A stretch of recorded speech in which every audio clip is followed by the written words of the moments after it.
যে প্যারালাইজড এবং তার যার একটি ছেলে রয়েছে তাকে আমি বিয়ে করব না। আমি তোমার বাবা মাকে টাকা দিয়েছি, তোমার তো বিয়ে করতেই হবে। বন্ধুরা, জেনি তো বিয়ের জন্য রাজি ছিল না, কিন্তু তাও পিকচার তোলার সময় পোজ দিয়ে ছবি তুলছে। তুমি আমার মা না, তুমি বাবাকে বিয়ে না করে কিভাবে আমার মা হচ্ছো?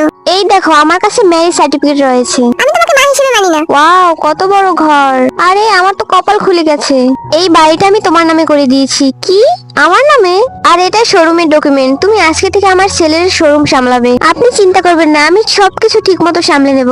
আপনি এখানে কেন এসেছেন? আমি জানি তুমি একা একা গেম খেলতে খেলতে বোর হয়ে যাচ্ছ, তাই আমরা দুজনে এখন গেম খেলবো। তারপর জেনি আর ওর ছেলে গেম খেলে, ওরা অনেক মজা করে। সত্যি তুমি অনেক ভালো মা। আরে তুমি তো আমার ক্লাসমেট জেনি। শুনলাম তুমি নাকি এক প্যারালাইজড কে বিয়ে করেছো। আমাকে দেখো, আমার হাজবেন্ড কত বড় লোক, আমাকে ডায়মন্ডের রিং কিনে দিয়েছে। আমার মা এরকম রিং অনেক কিনতে পারে। দেখো এই বাচ্চা আমার সাথে কি রকম মজা করে। আরে ওর কথা শুনে হাসি পাচ্ছে। হাসি পাচ্ছে ওর কথা শুনে না, বরং আপনার কথা শুনে। আপনি হয়তো জানেন না ওর মাকে। ওর মাই হলো এই শোরুমের মালিক।